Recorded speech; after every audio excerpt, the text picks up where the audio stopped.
तो स्वागत है एक बार फिर से आपका गैलेक्सी टीचर्स क्लासेज में। और हम पुनः उपस्थित हो चुके हैं आपके लिए प्रीवियस ईयर के संस्कृत विषय के पेपर को लेकर।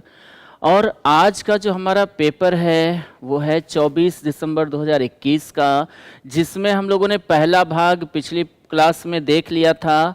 पहले भाग का मतलब है जो हमारा अपठित वाला भाग पूछा जाता है संस्कृत विषय में सीटेट में, उसे हम लोगों ने पढ़ लिया था पिछली क्लास में। आज हम बात करेंगे भाग 2 की, और ये भाग 2 हमारा आधारित है किस पर? पेडागॉजी के पूछे हुए प्रश्नों पर।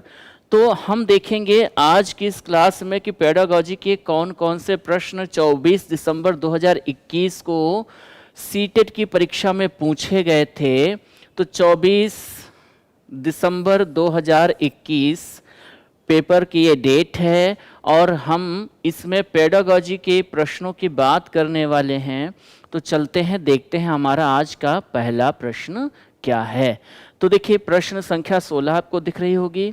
16 से शुरुआत इसलिए हो रही है क्योंकि इसके पहले के जो हमारे 15 प्रश्न थे वो 15 प्रश्न आधारित थे अपठित पर, और उन 15 प्रश्नों का हम लोगों ने विस्तृत तरीके से अध्ययन कर लिया है पिछली क्लास में। आज 16वां प्रश्न है और जो आधारित है पेडागॉजी पर। तो सबसे पहले हम देखते हैं कि प्रश्न क्या कह रहा है। प्रश्न है, कस्य विचारे मानवाः भाषा अधिग्रहण यंत्रेण। कस्य का मतलब है किसके, कस्य मतलब किसके, विचारे मतलब विचार में, मानवाः मानव, भाषा अधिग्रहण यंत्रेण अर्थात भाषा को अधिग्रहण करने वाले यंत्र के साथ जायन्ते जन्म लेता है, यत तान भाषाधिगमे सहायकम भवति, जिससे उसे भाषा को अधिगम करने में सहायता मिलती है। ये प्रश्न कह रहा है कि वो कौन सा चिंतक है, कौन सा शिक्षा शास्त्री है जिसके अनुसार, कौन सा मनोवैज्ञानिक है जिसके अनुसार मानव भाषा को अधिग्रहण अर्थात अर्जन करने की क्षमता वाले यंत्र के साथ जन्म लेता है, जिससे उसको भाषा सीखने में सहायता होती है। तो वो विद्वान कौन से हैं, मनोवैज्ञानिक कौन से हैं, चिंतक कौन से हैं? लेव वाइगॉत्स्की हैं या फिर ब्लूम हैं, चॉम्स्की हैं या फिर स्किनर हैं। तो भाषा ग्रहण करने की जन्मजात क्षमता होती है मनुष्य में, ये बात आपको पता है, बड़ा प्रसिद्ध कथन है ये। और ये आपको पता है किसने कहा है? तो बिल्कुल नाम चॉम्स्की के द्वारा ये कहा गया कथन है। और बिल्कुल सही उत्तर आपका क्या हो जाएगा? सी विकल्प सही उत्तर हो जाएगा। आगे बढ़ते हैं, अगले प्रश्न की हम कर लेते हैं बात। 17वां प्रश्न आ रहा है आपके सामने, और 17वां प्रश्न हमारा जो है ये क्या कह रहा है। निम्नलिखितेषु का शब्दावली वाइगॉत्स्की इत्यस्य सामाजिक सांस्कृतिक सिद्धांतेन सह संबद्धा नास्ति। यहाँ पर ध्यान दीजिएगा, एक शब्द आया हुआ है नास्ति, और नास्ति का मतलब है, नास्ति का मतलब क्या है? नहीं है। ठीक है, नास्ति का मतलब क्या है? नहीं है। मतलब ये प्रश्न कह रहा है कि निम्नलिखित में से कौन सी शब्दावली वाइगॉत्स्की इनके सामाजिक और सांस्कृतिक सिद्धांत से संबद्ध नहीं है। ये जो 4 शब्द आपके दिए हैं, 4 बातें जो आपकी दी हैं 4 विकल्पों में, इनमें कौन सी वो बात है, कौन सा वो शब्द है जो वाइगॉत्स्की के सामाजिक और सांस्कृतिक सिद्धांत से जुड़ा हुआ नहीं है। तो जो वाइगॉत्स्की का सामाजिक और सांस्कृतिक सिद्धांत है वो परस्पर सामाजिक संपर्क से भाषा विकसित होती है, क्या इसकी बात करता है? बिल्कुल करता है। पर्व निर्माणम का मतलब है कि इसको हम लोग पाढ़ निर्माण या हम लोग इस एस्के फोल्डिंग के नाम से जानते हैं, जहाँ पर बच्चे को भाषा सीखने के लिए माता पिता के द्वारा या घर का जो भी सदस्य है उसके द्वारा सहारा दिया जाता है, जिसको हम लोग पाढ़ निर्माण या पाढ़ प्रक्रिया हम एस्के फोल्डिंग के नाम से जानते हैं। तो क्या ये वाइगॉत्स्की का सिद्धांत है, उनसे संबंधित है या नहीं है? बिल्कुल है। समीपस्थ विकास क्षेत्रम, समीप में स्थित जो हमारा परिवार होता है, परिवेश होता है, क्षेत्र होता है, जहाँ से हम भाषा को सीखते हैं और हमारी भाषा विकसित होती है, क्या ये शब्दावली इनसे जुड़ी हुई है वाइगॉत्स्की से या नहीं? तो बिल्कुल जुड़ी है। शब्दावली कौन सी नहीं जुड़ी है, कौन सा शब्द नहीं जुड़ा है? तो वो है हमारा भाषा अधिग्रहण यंत्रम। अभी अभी तुरंत इसके पहले वाला जो प्रश्न था वहाँ हम बात कर चुके हैं। भाषा अधिग्रहण यंत्र के विषय में किसने बात की है? तो नाम चॉम्स्की ने की है। और ये शब्द जो है ये वाइगॉत्स्की से जुड़ा हुआ नहीं है, और जो नहीं है वही हमें बताना है, इसलिए हमारा सही उत्तर क्या हो जाएगा? बोलिए, डी हो जाएगा। ठीक है, आगे बढ़ते हैं, अगले प्रश्न की कर लेते हैं बात। 18वां प्रश्न आ रहा है। 18वां प्रश्न है, निम्नलिखितेषु कथनेषु तम कथनम चिनुत। निम्नलिखित कथनों में से वह कथन चुनो यत जो आकस्मिक साक्षरताम वर्धयितुम वर्धयितुम सर्वोपयुक्तम अस्ति। निम्नलिखित में से वह कथन चुनिए जो आकस्मिक साक्षरता को वर्धयितुम मतलब विकसित करने के लिए, आकस्मिक साक्षरता को विकसित करने के लिए सर्वोपयुक्तम अस्ति। यहाँ पर ध्यान दीजिए, हमें दिए गए कथनों में से उस कथन को चुनना है जो आकस्मिक साक्षरता को विकसित करने के लिए सर्वोपयुक्तम का मतलब है सबसे उपयुक्त है। सबसे क्या है?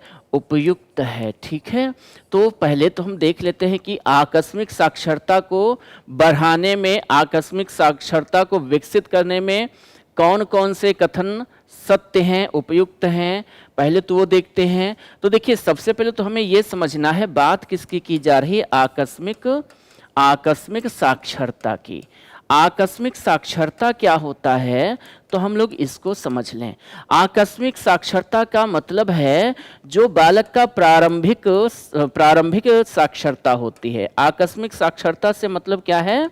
प्रारंभिक साक्षरता, प्रारंभिक साक्षरता। ठीक है, इससे मतलब है किसका? आकस्मिक साक्षरता का। तो इसको विकसित करने के लिए कौन सा कथन सबसे उपयुक्त है? भाषा विकासस्य प्राथमिक वर्षेषु पित्रोः वार्तालापः। बच्चे की जब भाषा का विकास हो रहा हो तो उस भाषा के विकास को बढ़ाने के लिए क्या पिता के साथ वार्तालाप करना चाहिए? पिता के साथ बातचीत करनी चाहिए? क्या पिता से बातचीत करने से बच्चे का भाषा विकास हो सकता है? प्राथमिक वर्षों में, शुरुआत के वर्षों में बिल्कुल हो सकता है। बात बिल्कुल सही। जितना अधिक वो अपने माता पिता से बात करेगा उतना ही अधिक वो भाषा को सीखेगा। दूसरा है बालकान कथा श्रवणम। बालकों को भाषा विकास के लिए कथा सुननी चाहिए। क्या कथा कहानी सुनने से भाषा का विकास होगा? बिल्कुल होगा। बच्चे दादी से, दादा से, अपने घर के बड़े बुजुर्गों से कहानियाँ सुनते हैं तो कहीं ना कहीं कहानी सुनते समय वो उसमें प्रश्न भी करते हैं, कुछ जिज्ञासा होती है वो भी प्रस्तुत करते हैं, और भाषा को सुनते हैं, नए नए शब्दों को सुनते हैं, और जब नए नए शब्दों को सुनते हैं तो उनका कहीं ना कहीं भाषाई विकास तो होता ही होता है। तो कहानी सुनने से, कथाएं सुनने से क्या उनका आकस्मिक साक्षरता का विकास होगा? बिल्कुल होगा। ये बात भी सही है।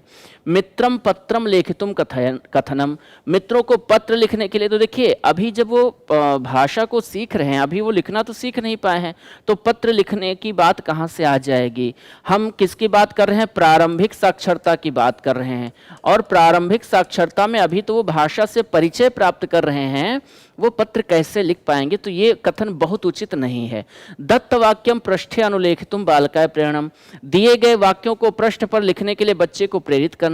फिर से वही दिक्कत आ गई, अभी तो बच्चे को लिखने की समझ ही नहीं है, अभी वो भाषा की शुरुआती पकड़ को समझ रहा है, शुरुआती दौर में है भाषा को सीखने के। तो ये भी वाक्य बहुत सही नहीं है।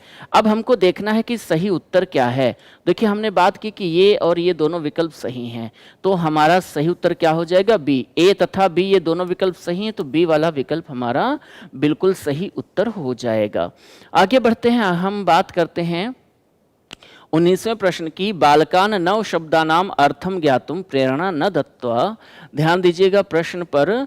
बालकान बच्चों को नव शब्दानाम अर्थम ज्ञातुम, बच्चों को नव शब्द मतलब नए शब्दों के अर्थम ज्ञातुम, अर्थ को जानने की प्रेरणा न दत्त्वा, प्रेरणा न दे करके।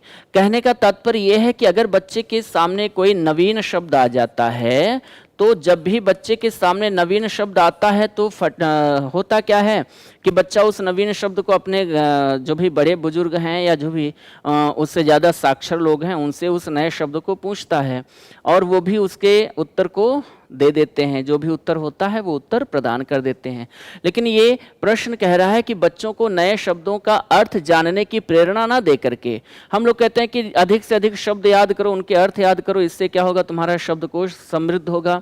तो नए शब्दों को जानने की प्रेरणा ना दे करके संदर्भानुसारम नवीन शब्दानाम व्याख्यानम, संदर्भ के अनुसार नए शब्दों की व्याख्या करनी चाहिए। जो भी संदर्भ है, जिस संदर्भ में शब्द का प्रयोग हुआ है उस संदर्भ के अनुसार ही नवीन शब्द जो है उसका अर्थ जानने का प्रयास करना चाहिए। इससे क्या होगा, प्रायः बालकान भ्रमितान करोति, क्या नवीन शब्द जो हैं वो जब संदर्भ के अनुसार वो उसके अर्थ को नहीं समझते हैं तो उसका शब्द का अर्थ उसको भ्रमित कर देता है। शब्द से सुष्ठु बोधने सहायताम करोते, शब्द के सुष्ठु बोधने, सुष्ठु का मतलब होता है भली भांति, बोधने मतलब बोधन करने में, बोध करने में अर्थात अवबोध करने में सहायता होती है, सहायता की जाती है।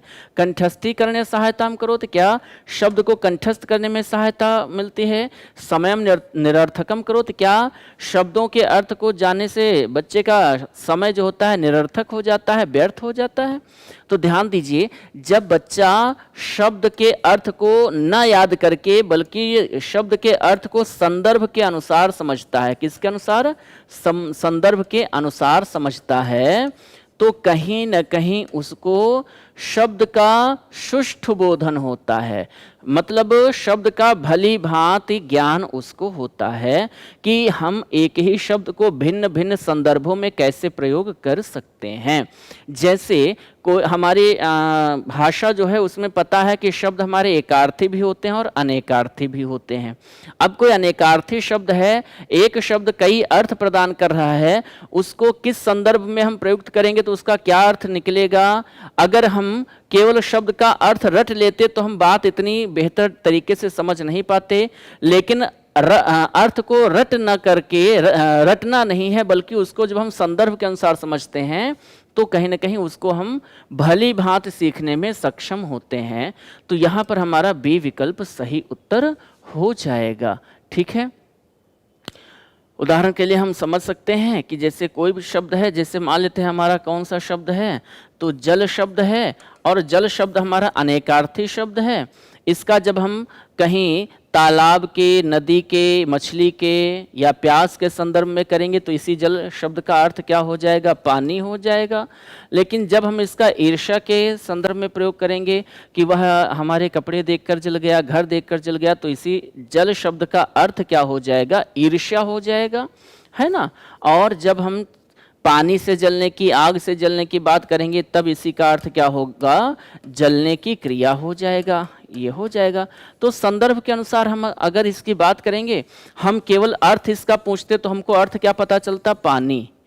अगर हम इसका अर्थ किसी से पूछते, हम अपने अध्यापक से, अपने घर के किसी सदस्य से पूछते कि जल का मतलब क्या होता है, तो हमको तुरंत इसका अर्थ क्या पता चलता, पानी। लेकिन जब हमने इसको विभिन्न संदर्भों में पढ़ा, विभिन्न संदर्भों में देखा, तो हमने देखा कि कहीं तो इसका अर्थ पानी है, कहीं ईर्ष्या है, कहीं क्या है, जलना है। तो इसीलिए बालक को नए शब्द का अर्थ जानने के लिए प्रेरित न कर करके बल्कि संदर्भ के अनुसार नए शब्द की व्याख्या करनी चाहिए, संदर्भ के अनुसार नए शब्द को सीखना चाहिए। इससे क्या होता है, शब्द का सही प्रकार से अवबोध होता है बच्चे को। तो चलते हैं, आगे बढ़ते हैं, अगले प्रश्न की करते हैं बात। यहाँ पर वी विकल्प हमारा सही उत्तर है। अगला प्रश्न है, असमान गूढ़ार्थम अवगंतुम संकेतम ददाते। असमान मतलब है हम सबको, असमान मतलब हम सबको, और असमान के पहले आपको रिक्त स्थान दिख रहा होगा, कुछ स्थान छूटा है, और इस स्थान में इन दिए गए शब्दों में से आपको कोई शब्द भरना है। कौन सा भरना है, जो सही है वही भरा जाएगा। तो असमान गूढ़ार्थम अवगंतुम, ये कह रहा है प्रश्न कि हमको, असमान मतलब हम लोगों को या हम सबको, गूढ़ार्थम, गूढ़ अर्थ को, गूढ़ अर्थ समझते हैं ना, गूढ़ अर्थ का मतलब क्या होता है, छिपा हुआ अर्थ। बहुत बार होता है कि हम किसी शब्द को केवल एक ही अर्थ में जानते हैं, लेकिन कहीं ना कहीं उसके और भी कई अर्थ होते हैं जो गूढ़ हैं, जो छिपे हुए हैं, जो गुप्त हैं। उन गुप्त अर्थों को भी जानने का हमें प्रयास करना चाहिए। उन गुप्त अर्थों को हम कैसे जान सकते हैं?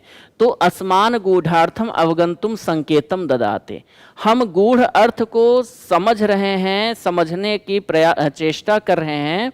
गूढ़ गूढ़ अर्थ को, गूढ़ शब्द को समझने का हम प्रयास कर रहे हैं। ये संकेत मिलता है किसके द्वारा? विस्तृतम अध्ययनम। जब हम किसी भी पाठ्य वस्तु का विस्तृत अध्ययन करते हैं, विस्तार पूर्वक अध्ययन करते हैं। उच्चैः पठनम। जब हम उसको ऊंचे स्वर में पढ़ते हैं, तो क्या ऊंचे स्वर में पढ़ने से ये पता चलता है कि हम उसके गूढ़ अर्थ को, उसके छिपे हुए अर्थ को जानने का प्रयास कर रहे हैं? या गहन अध्ययन। जब हम बहुत ही विषय वस्तु में डूब करके उसको हम डीपली पढ़ते हैं, पूरा हमारी दृष्टि पूरी तरह से केंद्रित है अपनी पाठ्य वस्तु पर, हमारा ध्यान पूरा केंद्रित है अपनी पाठ्य वस्तु पर, उसके एक एक अक्षर को, एक एक मात्रा को हम ध्यान से पढ़ करके उसके अर्थ को समझने का प्रयास करते हैं, तो क्या ये शब्द यहाँ पर भरा जाएगा? या निर्दिष्ट अध्ययनम। जो निर्देश दिया गया कि ये आपको केवल पढ़ना है, उतना हम पढ़ लें, तो इससे हम गूढ़ अर्थ को जानने की चेष्टा कर रहे हैं, क्या ये संकेत मिलता है यहाँ से? तो ध्यान दीजिएगा, यहाँ पर हमारा सही विकल्प क्या होगा? एक बार प्रश्न को पढ़ लें। असमान गूढ़ार्थम अवगंतुम संकेतम ददाति। हम सबको गूढ़ार्थ का अध्ययन करने के लिए, छिपे हुए अर्थ का अध्ययन करने के लिए संकेत मिलता है। किससे? गहन अध्ययन से। जब हम गहन अध्ययन करते हैं, बिल्कुल अपनी पाठ्य वस्तु में डूब जाते हैं, इतना लीन हो जाते हैं कि अगल बगल क्या हो रहा है हमको उससे मतलब नहीं रह जाता है। हम पूरी तन्मयता के साथ जब पाठ्य वस्तु को पढ़ते हैं तो ये दर्शाता है, इसी को गहन अध्ययन कहा जाता है। और ये दर्शाता है कि हम जो विषय वस्तु पढ़ रहे हैं हमको उसके गूढ़ अर्थ को समझना है। तो गूढ़ अर्थ को समझने के लिए संकेत देता है कौन? गहन अध्ययन। हमारा सी विकल्प सही उत्तर हो जाएगा। अगले प्रश्न की ओर हम लोग बढ़ चलते हैं, और अगला प्रश्न क्या है वो देखते हैं। 21वां प्रश्न आ रहा है हमारे सामने। 5 प्रश्न हो चुके हैं, 15 प्रश्नों की श्रृंखला है ये। भाषा शिक्षण से प्रारंभिक वर्षेषु।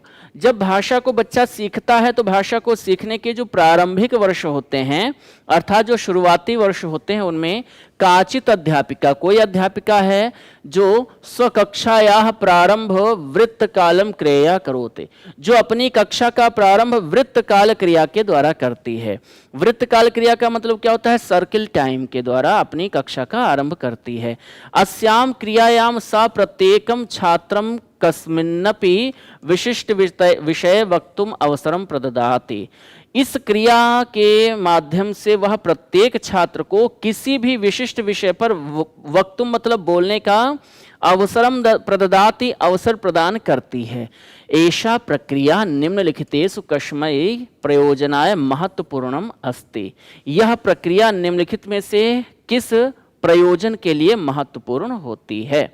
तो भाषा शिक्षण के प्रारंभिक वर्षों में कोई अध्यापिका अपनी कक्षा का प्रारंभ वृत्तकाल की क्रिया के द्वारा करती है। वृत्तकाल का मतलब है कि प्रत्येक बच्चे को वहाँ पर अवसर दिया जाता है बोलने का। वो किसी भी विषय पर बोल सकते हैं, कोई कहानी सुना सकते हैं, कोई कविता सुना सकते हैं जो उन्होंने अपने घर वालों से सीखी है, अपनी पाठ्य पुस्तक से सीखी है, या कोई हास्य कणिका प्रस्तुत कर सकते हैं, या गिनती, पहाड़े, मतलब कुछ भी वो वहाँ पर बोल सकते हैं। तो इस क्रिया का प्रयोजन जो होता है क्या होता है? पठन योग्यता वर्धना, बच्चे में पढ़ने की योग्यता का विकास करना। वर्णमाला या अभिज्ञानाय, वर्णमाला को समझने के लिए ये प्रक्रिया की जाती है। आकस्मिक साक्षरता, ये आकस्मिक साक्षरता के लिए मतलब प्रारंभिक साक्षरता के लिए फिर से वही आकस्मिक साक्षरता वाला शब्द है, और इसको हम किस नाम से जानते हैं? प्रारंभिक साक्षरता। ठीक है, तो क्या इसके लिए होता है ये, या फिर अर्थ बोधनार्थम पाठस्य पठनम, अर्थ को अवबोध करने के लिए, अर्थ को समझने के लिए पाठ को पढ़ना। तो ध्यान दीजिए, भाषा शिक्षण के प्रारंभिक वर्षों में कोई अध्यापिका अपनी कक्षा का प्रारंभ वृत्तकाल क्रिया से करती है, और इस क्रिया से वह प्रत्येक छात्र को किसी भी विशिष्ट विषय पर बोलने का अवसर प्रदान करती है। जब बच्चे को बोलने का अवसर प्रदान करती है, और बच्चा किस कक्षा का है? तो प्रारंभिक वर्ष का है, मतलब उसकी अभी पढ़ने की शुरुआत ही हुई है। तो यहाँ हमारा जो सही उत्तर हो जाएगा वो आकस्मिक साक्षरता। ये प्रारंभिक साक्षरता के लिए, प्रारंभिक विद्याध्ययन के लिए, प्रारंभिक पढ़ाई के लिए यहाँ पर ये प्रक्रिया अपनाई जा रही है। सी विकल्प सही उत्तर हो जाएगा। आगे बढ़ते हैं, अगले प्रश्न की बात करते हैं। 22वां प्रश्न आ रहा है और 22वां प्रश्न है अर्थमापन प्रक्रिया कस्मै प्रयोजनाय सशक्ता अस्ति। अर्थमापन की प्रक्रिया, अर्थमापन का मतलब है कि अर्थ को मापना, अनुमान लगाना कि इसका अर्थ क्या हो सकता है या इसके कितने अर्थ हो सकते हैं। अभी हम लोग बात कर रहे थे कि शब्द हमारे एकार्थी भी होते हैं और क्या होते हैं, अनेकार्थी भी होते हैं।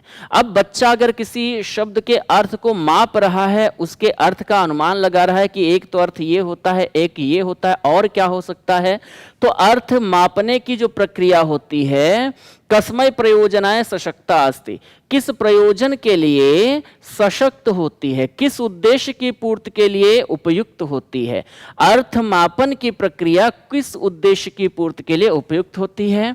तो अर्थ मापन प्रक्रिया के द्वारा क्या, छात्रेषु शब्द संग्रहम वर्धयितुम, छात्रों में शब्द संग्रह को बढ़ाने के लिए ये उपयुक्त होती है। जब बच्चे संदर्भ के अनुसार अर्थ का अनुमान लगाते हैं तो इससे उनका शब्द संग्रह मजबूत होता है, समृद्ध होता है। या फिर व्याकरण नियमान शिक्षितुम, व्याकरण के नियमों को सीखने के लिए ये प्रक्रिया सही होती है। पाठ्य विषयण सह व्याकरण से संयोजनाएं, अपने पाठ्य विषय को व्याकरण के साथ जोड़ने के लिए यह प्रक्रिया उपयुक्त होती है। या फिर प्रक्रिया लेखना है, प्रक्रिया लेखन के लिए।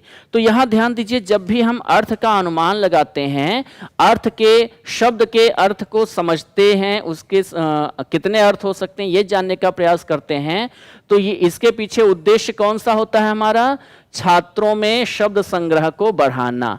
आपका यहाँ पर जो पहला विकल्प है ये सही उत्तर हो जाएगा।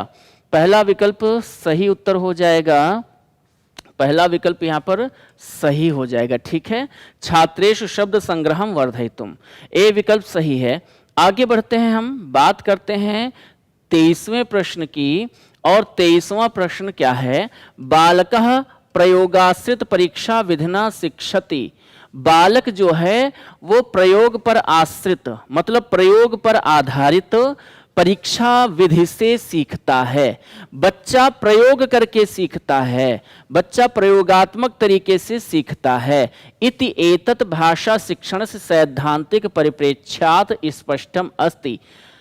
इस भाषा शिक्षण के सैद्धांतिक परिप्रेक्ष्य से स्पष्ट है। क्या स्पष्ट है, संज्ञानात्मक शिक्षण होता है, व्यवहार आश्रित शिक्षण होता है, सामाजिक और सांस्कृतिक शिक्षण होता है, या जन्माश्रित।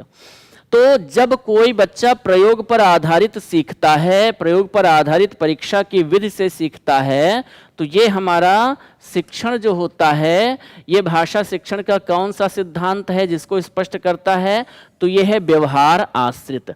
व्यवहारवाद के सिद्धांत को ये स्पष्ट करता है। मतलब बच्चा अपने व्यवहार के माध्यम से, अपने आचरण के माध्यम से, अर्थात हम कह सकते हैं कि क्रियाओं को करके क्या करता है, सीखता है।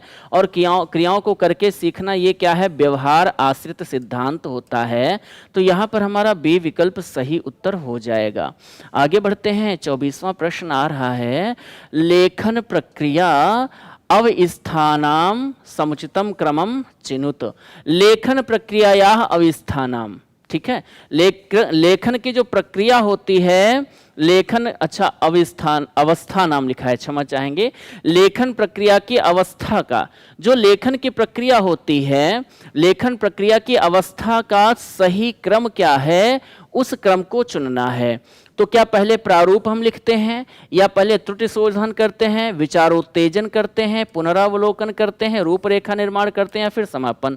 अच्छा, ये जो ये आपके ये विकल्प नहीं है, इनको आपको सही क्रम में लिखना है और सही क्रम बना करके यहाँ देखना है कि कौन सा विकल्प है जिस विकल्प में इनका एक सही क्रम दिया हुआ है। ठीक है, तो ध्यान दीजिए, लेखन प्रक्रिया की अवस्थाओं का समुचित क्रम क्या है।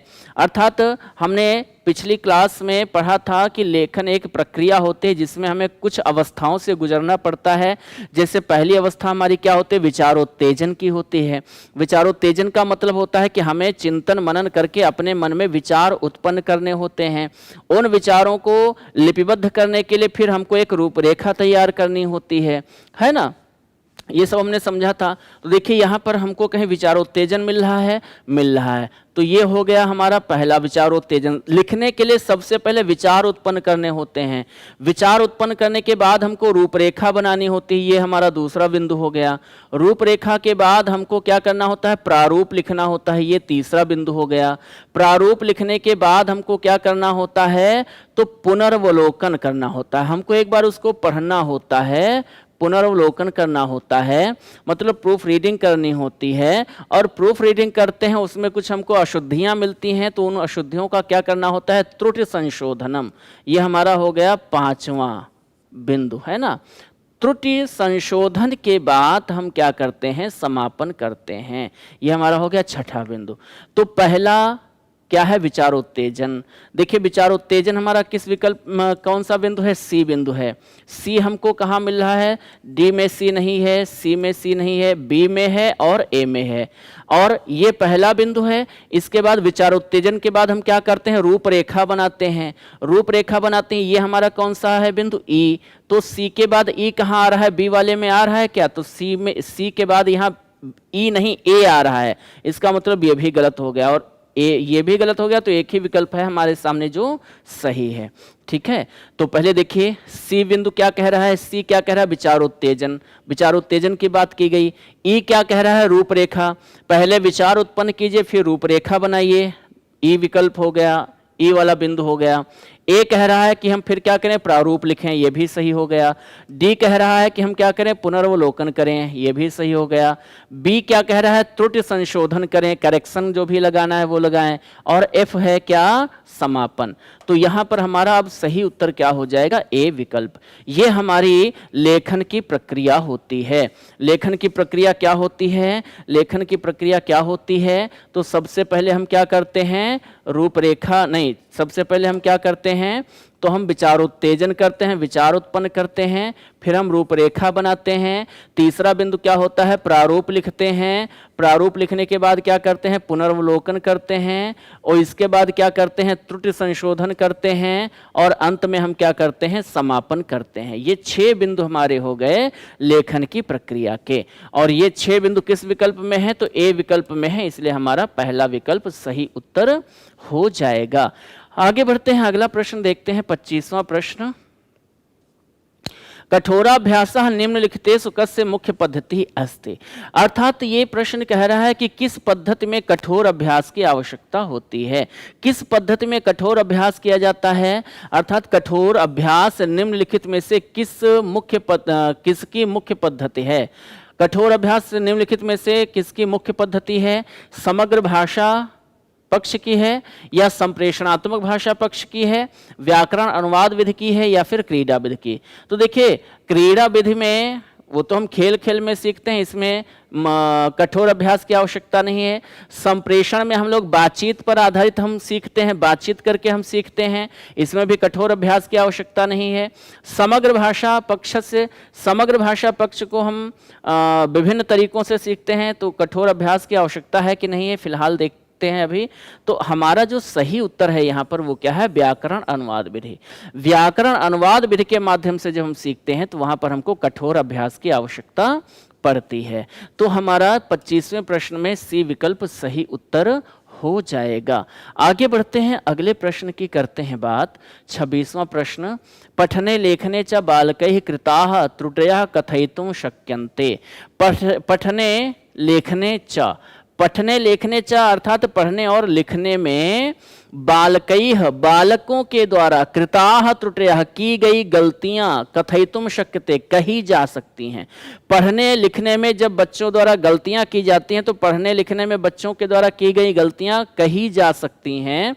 क्या कही जा सकती हैं, भाषा शिक्षण से सोपानम, भाषा शिक्षण का सोपान कही जा सकती हैं। भाषा विकास से बाधा, जो गलतियां होती हैं वो भाषा के विकास में बाधा उत्पन्न करती हैं। भाषायाम प्रवाहम प्राप्तुम मार्गे बाधा, भाषा के प्रवाह को प्राप्त करने के मार्ग में बाधा होती हैं ये गलतियां। भाषा शिक्षणे व्यक्तेः असामर्थ्यम, भाषा सीखने में व्यक्ति की असमर्थता को प्रदर्शित करती हैं गलतियां। तो देखिए एनसीएफ कहता है कि गलतियां जो होती हैं वो कभी बाधा नहीं होती, बल्कि वो अधिगम का क्या होती हैं, हिस्सा होती हैं। जो गलतियां हैं, त्रुटियां हैं, वो अधिगम का हिस्सा होती हैं और गलतियां ये दर्शाती हैं कि बच्चे का अधिगम चल रहा है। तो ना तो असामर्थ्य को प्रदर्शित करती हैं, ना बाधा होती हैं। यहां भी बाधा की बात की गई, तीनों विकल्प गलत हैं और गलत हैं तो एक ही विकल्प शेष है। पढ़ने और लिखने में बच्चों के द्वारा की गई त्रुटियां ये दर्शाती हैं कि भाषा शिक्षण चल रहा है। तो ये त्रुटियां क्या हैं, गलतियां क्या हैं? भाषा शिक्षण के सोपान हैं, ये सीढ़ियां हैं। इन गलती रूपी सीढ़ियों के द्वारा ही बच्चा आगे बढ़ता है और गलती से सीखता है। तो ए विकल्प हमारा सही उत्तर हो जाएगा। आगे बढ़ते हैं, 27वां प्रश्न है। 27वां प्रश्न क्या है? भाषा शिक्षण से निर्माणात्मक पक्षे सम्मिलितम अस्ति। भाषा शिक्षण के निर्माणात्मक पक्ष में सम्मिलित है। भाषा शिक्षण के निर्माणात्मक पक्ष में सम्मिलित है। क्या सम्मिलित है? सशक्त साधन रूपे कठोराभ्यास। भाषा शिक्षण के निर्माणात्मक पक्ष में मतलब जब भाषा शिक्षण का निर्माण हो रहा हो उसमें सम्मिलित होता है सशक्त साधन रूपे कठोराभ्यास, या फिर स्वभाव निर्माणम, स्वभाव का निर्माण, कठोर अभ्यास होता है सशक्त साधन के रूप में, या फिर स्वभाव का निर्माण होता है, या फिर अन्वेषण आश्रित शिक्षणम।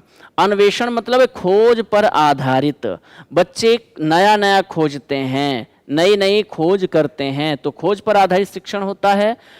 और या चौथा विकल्प हो जाएगा व्याकरण नियमा नाम अभ्यास, व्याकरण के नियमों का अभ्यास। तो भाषा शिक्षण के निर्माणात्मक पक्ष में सम्मिलित होता है। क्या सम्मिलित होता है?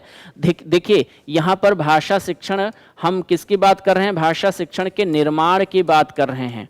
और निर्माण जो होता है ये आधारित होता है किस पर? अन्वेषण आश्रित शिक्षण पर, जहाँ बच्चा खुद से प्रयोग करके खुद से कुछ नई बातें खोजता है, कुछ नए नियम खोजता है, नए सिद्धांत खोजता है, कुछ नया खोजता है, तो वहाँ पर क्या होता है? बच्चे के शिक्षण का निर्माण होता है। ये हमारा सी विकल्प बिल्कुल सही उत्तर यहाँ पर हो जाएगा। तो 27वें प्रश्न का सी विकल्प सही है। आगे बढ़ते हैं 28वां प्रश्न, और 28वां प्रश्न क्या कह रहा है? तो 28वां प्रश्न कह रहा है, लिखा हुआ है आधार निर्माण अवस्थायाम नवीन शिक्षा नीति 2020 इत्यस्याः ध्यानम केंद्रितम अस्ति। प्रश्न है आधार निर्माण व्यवस्थायाम, बच्चे का आधार निर्माण करने की जो व्यवस्था है वो व्यवस्था हमारी कहाँ दर्शाई गई है? नवीन शिक्षा नीति 2020 में। नवीन शिक्षा नीति 2020 में जो बच्चे के आधार का निर्माण करने की जो नीति है उसमें ध्यानम केंद्रितम अस्ति, ध्यान केंद्रित है कहाँ पर? बच्चे के आधार का निर्माण करने की व्यवस्था में कहाँ पर ध्यान केंद्रित है? नवीन शिक्षा नीति 2020 का मतलब ये है कि बच्चे का जब शिक्षा का आधार निर्मित हो रहा हो तो हमें कहाँ पर ध्यान देना चाहिए? तो हमें समाज शास्त्र से अध्यापनम, जब हम बच्चे को पढ़ना सिखा रहे हों, जब उसकी शुरुआती चरण की पढ़ाई चल रही हो, जब उसके शिक्षण का पहला चरण चल रहा हो, तो उसमें क्या हमें बच्चे को समाज शास्त्र का अध्यापन करवाना चाहिए? उसको समाज शास्त्र पढ़ाना चाहिए? भाई समाज शास्त्र अभी तो वो पढ़ना लिखना ही नहीं जानता, समाज शास्त्र कैसे समझेगा? प्राकृतिक विज्ञान का अध्यापन करवाना चाहिए? साक्षरतायाम? नहीं, ये आपका दूसरा विकल्प बिल्कुल सही हो जाएगा। आधार निर्माण व्यवस्था में नवीन शिक्षा नीति 2020 इसका ध्यान केंद्रित है। बच्चे में शिक्षण का आधार निर्माण करने के लिए 2020 की जो नई शिक्षा नीति है उसका ध्यान केंद्रित है किस पर केंद्रित है? साक्षरता और संख्या ज्ञान पर। बी विकल्प हमारा बिल्कुल सही उत्तर है। यहाँ पर नवीन शिक्षा नीति 2020 का ध्यान किस पर केंद्रित है? साक्षरता पर केंद्रित है और किस पर? संख्या ज्ञान पर। तो बी विकल्प सही उत्तर हो जाएगा। हम बात करते हैं 29वें प्रश्न की। निम्नलिखितेषु कतमः मौखिक संप्रेषणम न पोषयति। निम्नलिखित में से कौन सा मौखिक संप्रेषण को पुष्ट नहीं करता है? निम्नलिखित कथनों में से जो 4 कथन दिए हैं उनमें से कौन सा कथन है जो मौखिक संप्रेषण को, अब देखिए संप्रेषण का मतलब क्या है? बातचीत पर आधारित, और बातचीत कैसी हो रही है? मौखिक हो रही है। तो कौन सा कौन सा विकल्प है जो मौखिक संप्रेषण को पोषित नहीं करता है, पुष्ट नहीं करता है, मजबूत नहीं करता है? किसके माध्यम से मौखिक संप्रेषण मजबूत नहीं होता है? तो क्या छात्राणाम परस्परम वार्तालापः, जब बच्चे आपस में एक दूसरे से बातचीत करते हैं, उनका जो वार्तालाप होता है, इससे क्या मौखिक संप्रेषण मजबूत नहीं होता है? बिल्कुल होता है। जितना अधिक से अधिक बात करेंगे उनका उतना ही मौखिक संप्रेषण क्या होगा? समृद्ध होगा, मजबूत होगा। ये बात बिल्कुल सही है। हमको ढूंढना है कि कौन सा पुष्ट नहीं करता है। हमें कौन सा विकल्प ढूंढना है जिसमें हम किसकी बात करेंगे? नहीं की। जहां पर निषेध होगा वो ढूंढना है। तो परस्पर बातचीत छात्रों के मौखिक संप्रेषण को मजबूत करती है, बात बिल्कुल सही है। दूरभाषे स्वानुभवानाम आदान प्रदानम, कोई आपका रिश्तेदार, कोई आपका नातेदार, कोई आपका इष्ट, कोई आपका मित्र, आपके मामा, आपकी मौसी आपको फोन करते हैं, तो आप फोन पर उनसे अपने अनुभव साझा करते हैं, अपने अनुभवों को उन तक पहुंचाते हैं, उनको आप बताते हैं कि आज दिन में आपने क्या क्या खाया, क्या क्या देखा, कहाँ कहाँ घूमने गए। इन अनुभवों को साझा करने से क्या आपका मौखिक संप्रेषण मजबूत होता है? बिल्कुल होता है। ये बात भी बिल्कुल सही है। छात्र से साक्षात्कार, बच्चे का साक्षात्कार लेने से क्या उसका मौखिक संप्रेषण मजबूत होता है? बिल्कुल होता है। लेकिन मौखिक संप्रेषण किससे नहीं मजबूत होता है? देखिए, मौखिक की बात की गई है, किसकी बात की जा रही है? मौखिक की। और तीसरा विकल्प किसकी बात कर रहा है? लिखित की। हम किसकी बात कर रहे हैं? प्रश्न में बात हो रही है मौखिक की, और तीसरा विकल्प किसकी बात कर रहा है? लिखित की। तो जो मौखिक के विषय में पूछा गया है उसमें लिखित का कोई काम नहीं है, और यहाँ पर समाचार विज्ञप्ति क्या है? लिखित है, इसलिए ये गलत है, और जो गलत है वही हमें बताना था। तीसरा विकल्प सही उत्तर हो जाएगा। निम्नलिखित में से कौन मौखिक संप्रेषण को मजबूत नहीं करता है? तो समाचार की जो विज्ञप्तियां होती हैं भाई, उसको तो हम पढ़ लेंगे, उसमें हम कुछ बात तो करेंगे नहीं उससे, उसको हम केवल पढ़ करके ग्रहण कर लेंगे कि क्या लिखा हुआ है, कौन सी सूचना निकली है। तो ये हमारे मौखिक संप्रेषण को मजबूत नहीं बनाता है। सी विकल्प सही हो जाएगा। आगे बढ़ते हैं। 30वां प्रश्न आ रहा है, निष्क्रिय शब्दावली अस्ति। निष्क्रिय शब्दावली अस्ति का, निष्क्रिय शब्दावली किसको कहा जाता है? देखिए, वैसे तो हम लोग जब शब्द पढ़ते हैं तो हम जानते हैं कि शब्द हमारे दो प्रकार के होते हैं, एक होता है सार्थक और एक होता है निरर्थक। लेकिन यहाँ निरर्थक शब्दों की बात नहीं हो रही है, यहाँ बात किसकी हो रही है? निष्क्रिय शब्दावली की हो रही है। वह शब्दावली कौन होती है जो निष्क्रिय होती है? तो देखते हैं विकल्प क्या है। ते शब्दाः, वे शब्द, वयम एषां प्रयोगम तदैव कुर्मः, जिन शब्दों का, ते शब्दाः, वे शब्द, जिन शब्दों का हम लोग प्रयोग तभी करते हैं यदा वयम तान शृणुमः, जब हम उनको सुनते हैं, अथवा पठामः, अथवा उनको हम पढ़ते हैं।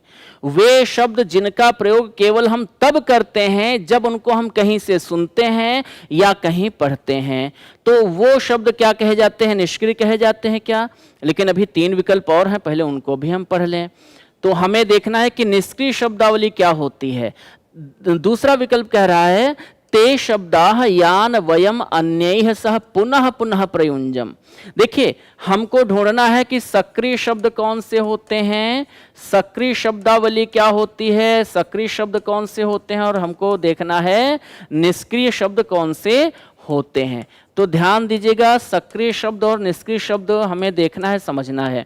जिन शब्दों का हम बार बार प्रयोग करते हैं, बार बार क्या करते हैं? प्रयोग करते हैं, बार बार प्रयोग करते हैं, वो शब्द हमारे भला निष्क्रिय कैसे हो सकते हैं? ये हमारे क्या होंगे? सक्रिय होंगे। किस में आएंगे? सक्रिय में आएंगे। ते शब्दाः एषां प्रयोगम वयम लेखने एव कुर्मः, वे शब्द जिनका हम प्रयोग लेखन में करते हैं। अब भाई लेखन में करते हैं तो हम उसको अगर 10 बार लिख रहे हैं तो 10 बार प्रयोग कर रहे हैं, मतलब ये भी क्या है? हमारा सक्रिय शब्द है। ते शब्दाः येषां प्रयोगम वयम भाषणे एव कुर्मः, वह शब्दावली जिसका प्रयोग हम बोलने के अंतर्गत करते हैं, बोलने में करते हैं। तो देखिए, हम चाहे केवल लिखने में करें प्रयोग या हम बोलने में करें, हम लिखने और बोलने में कहीं ना कहीं प्रयोग तो कर रहे हैं। और अगर शब्दावली का प्रयोग कर रहे हैं, शब्दों का प्रयोग कर रहे हैं, तो फिर निष्क्रिय नहीं हो सकते हैं, वो क्या होंगे? सक्रिय होंगे। तो देखिए, ये शब्द भी सक्रिय हैं, ये शब्द भी सक्रिय हैं, ये शब्द भी सक्रिय हैं। अब हम निष्क्रिय की बात करते हैं तो निष्क्रिय है ऐसे शब्द जिनका प्रयोग हम केवल तभी करते हैं जब हम उनको कहीं सुनते हैं अथवा कहीं पढ़ते हैं। तो ये हमारा विकल्प जो है सही हो जाएगा। निष्क्रिय शब्दावली का अस्ति। निष्क्रिय शब्दावली क्या होती है? जिनका हम केवल तभी प्रयोग करते हैं जब हम उनको कहीं सुनते हैं या हम उनको कहीं पढ़ते हैं, उसके अतिरिक्त हम कहीं भी प्रयोग नहीं करते हैं। ऐसे शब्द क्या होते हैं? ऐसी शब्दावली क्या होती है? निष्क्रिय होती है। जिनका हम रोज अपने साथियों के साथ बातचीत करते हुए बार बार जिनका प्रयोग करते हैं वो शब्द क्या होते हैं? सक्रिय होते हैं। जिनका प्रयोग हम लिखने में करते हैं, भाई दिन भर में हमने 4 पेज लिखे और 4 पेज लिखते समय हमने उन शब्दों का 2-4-6 बार प्रयोग किया तो वो शब्द हमारे क्या हैं? सक्रिय हैं। जिनका हम भले ही केवल बोलने में प्रयोग करें लेकिन दिन में 2-4-6-8-10 बार बोलते हैं तो वो भी हमारे शब्द क्या हैं? सक्रिय हैं। तो ये तीनों प्रकार के शब्द सक्रिय हैं, लेकिन ये शब्द कैसे हैं? निष्क्रिय हैं। तो हमारा सही उत्तर क्या हो जाएगा? ए। ठीक है, ए विकल्प हमारा यहाँ पर सही उत्तर है। और ये हमारा जो पेपर था, जो दूसरा भाग था, प्रथम भाग तो हम इसके पहले पढ़ चुके थे, आज हम दूसरा भाग पढ़ रहे थे और ये दूसरा भाग भी हमारा आज संपन्न होता है। तो 24 दिसंबर, ध्यान दीजिएगा, 24 दिसंबर 2021, 24 दिसंबर सन 2021 का जो पेपर था सीटेट में जो आया था, प्राइमरी लेवल का पेपर, उसका हम लोगों ने अध्ययन किया, अपठित भी देखा, हमने पेडागोजी के प्रश्न भी देखे, उनको हमने समझा। और ये प्रश्न पत्र कैसा लगा आपको? ये श्रृंखला कैसी लगी? आपको किसी भी प्रश्न को लेकर अगर संदेह है तो कृपया आप कमेंट बॉक्स में कमेंट जरूर कीजिएगा और आप हमारे साथ इसी तरह बने रहिए 20 अगस्त तक, और हम रोज आपके लिए एक नया प्रश्न पत्र लेकर उपस्थित होते रहेंगे। तो आज की सेवा तो फिलहाल यहीं तक है। हम पुनः मिलेंगे अगली क्लास में एक नए प्रश्न पत्र के साथ। तब तक आप लोग पढ़ते रहिए, अपना ध्यान रखिए। हमारे साथ बने रहने के लिए आप सबका बहुत बहुत धन्यवाद, आभार, नमस्कार।